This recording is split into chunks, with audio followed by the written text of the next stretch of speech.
여러분 안녕하십니까? 이어서 경남 소식입니다. 이달 임시국회가 오늘부터 시작되지만 국회 과방위에 계류된 우주항공청 특별법은 뚜렷한 진척이 없습니다. 여야의 복잡한 정치 셈법에 우주항공청 특별법이 발목이 잡힌 건데 경남 정치권이 여야를 초월해 법안 통과에 함께 나서기로 했습니다. 천연수 기자입니다.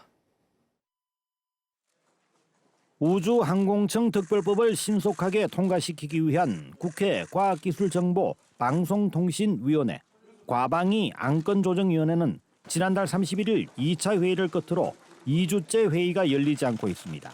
지난 10일 전체 회의가 열리기는 했지만 우주항공청 특별법이 다뤄질 여지는 없었습니다. 이동관 방송통신위원장 후보자 인사청문회를 둘러싼 여야의 극한 대립이 과방위에서 벌어지는 때문입니다. 오는 18일 이동관 방통위원장 후보자의 인사청문회가 열리고 경과보고서 채택을 끝내기 전까지 우주항공청 특별법을 다룰 가능성은 희박합니다. 결국 특별법 통과를 위한 동력을 경남이 스스로 만들어낼 수밖에 없는 상황입니다. 경남의 행정과 경제, 지방정치권이 이미 나섰고 중앙정치권도 힘을 보태기로 했습니다.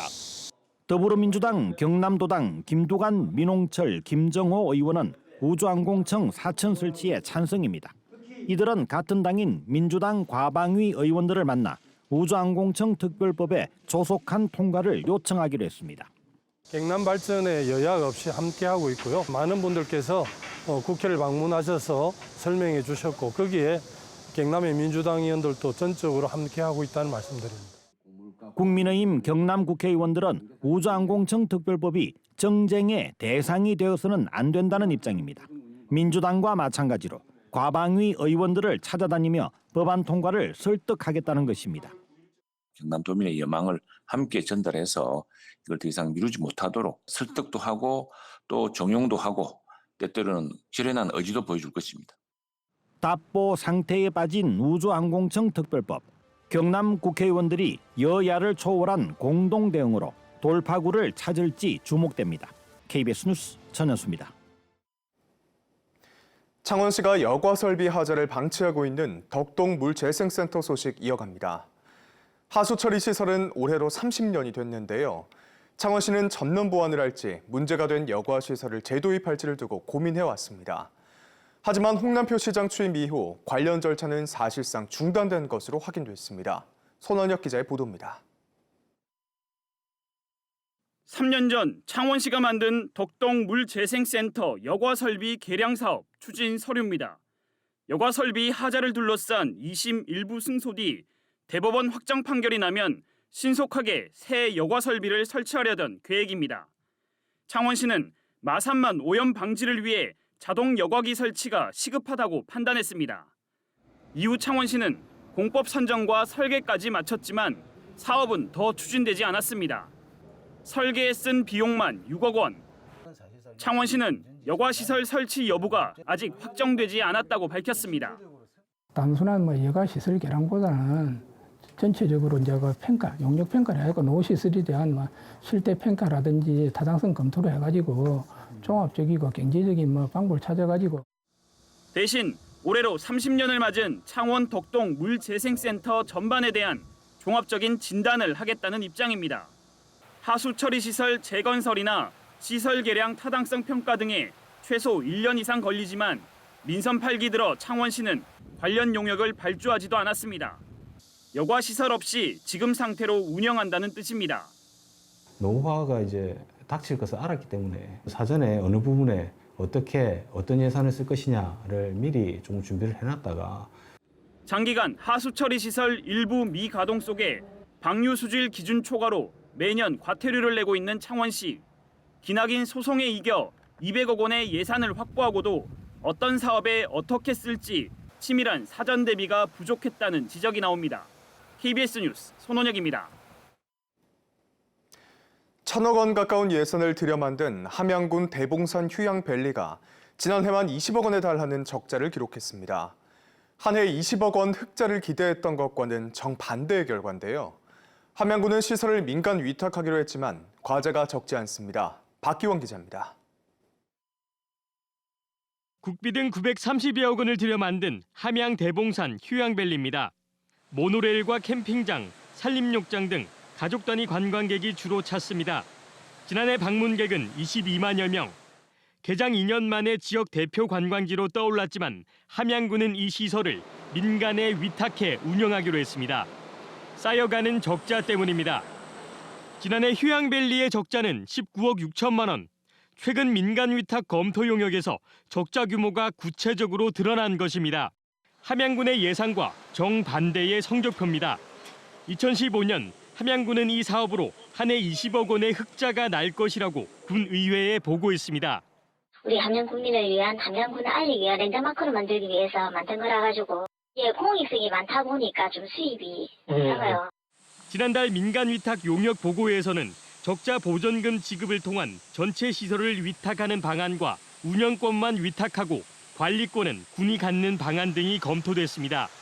함양군은 이달 중 최종 방안을 선정해 내년부터 휴양밸리를 민간에 위탁할 계획이지만 과제가 적지 않습니다.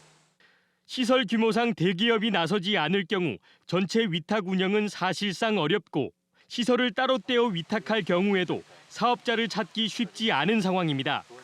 여기에다 적자 보전금 지급 조항을 함양군에 유리하게 이끌어내는 것도 과제입니다.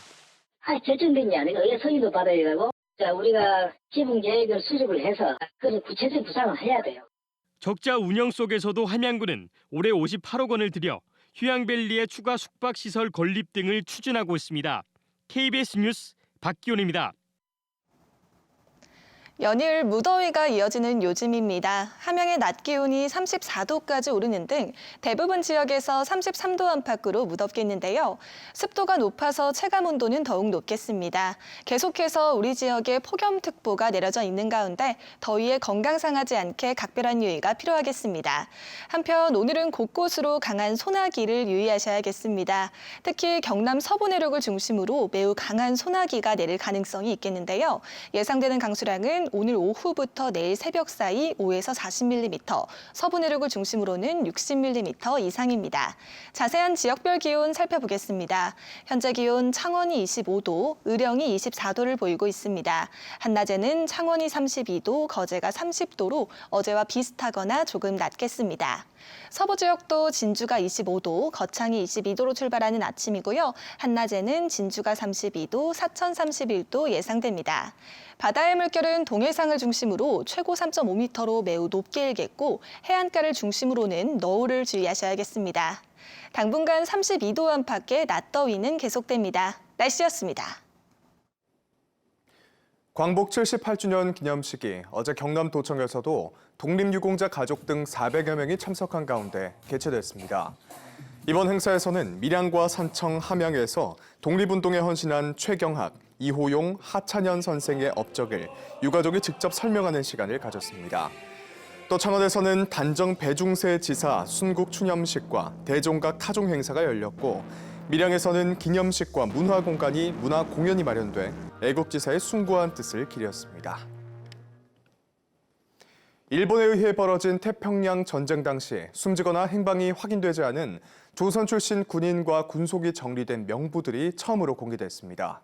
국사편찬위원회는 일본 국립공문서관이 소장한 군속 전몰자 처리 원표철에서 진주 출신 노동부대 소속 공원 김모 씨가 1944년 7월 24일 티니언 섬에서 식량 운반 작업 중 사살됐다는 기록을 확인했다고 밝혔습니다. 위원회는 조선 출신 군인과 군속 사망자가 정리된 명부가 발굴된 건 처음이라며 명부에는 사망 일시와 장소, 이유 등이 상세하게 기록돼 있다고 말했습니다. 어젯밤 9시쯤 창원시 마산하포구 진동면 한 수산물 가공 공장에서 불이 나 소방서 추산 2억 2천만 원의 재산 피해를 내고 1시간 만에 꺼졌습니다. 경찰과 소방당국은 공장 안에 설치된 수족관에서 불이 시작된 것으로 보고 정확한 화재 원인을 조사하고 있습니다. 한화오션은 올해 상반기 매출이 늘고 손실은 줄었다고 공시했습니다. 한화오션은 올해 상반기 매출액은 3조 2,600억 원으로 지난해 같은 기간에 비해 34% 늘었다고 공시했습니다. 이에 따른 당기 순손실은 3,500억 원으로 지난해 6,600억 원 손실에 비해 47% 줄어 경영이 개선된 것으로 나타났습니다. 창원상공회의소가 창원 지역 88개 업체를 대상으로 코로나19 이후 수출 변동을 조사한 결과 수출이 중단된 국가는 중국이, 신규 수출은 아세안 국가가 가장 많은 것으로 나타났습니다. 이번 조사에서 응답업체 34%는 수출이 중단된 품목이 있다고 답했고 중단된 국가는 중국이 47%로 가장 많았습니다. 수출길이 새로 열렸다는 업체는 19%, 국가별로는 아세안 국가 33%로 가장 큰 비중을 차지했습니다. 통계청이 조사한 올해 2분기 경남의 경제활동을 보면 부동산과 금융, 운수업 위주로 생산활동 개선이 이어졌습니다. 부동산 업종은 지난해부터 상승세가 이어져 올해 2분기에도 생산지수 기준 10%포인트 올랐고 금융과 보험업 5%포인트, 운수창고업 3%포인트 성장했습니다. 경제활동이 둔화된 업종은 예술과 여가 스포츠가 13%포인트, 숙박과 음식업 9%포인트, 도소매 2%포인트 역성장이었습니다. 뉴스를 마칩니다. 시청해주신 여러분 고맙습니다.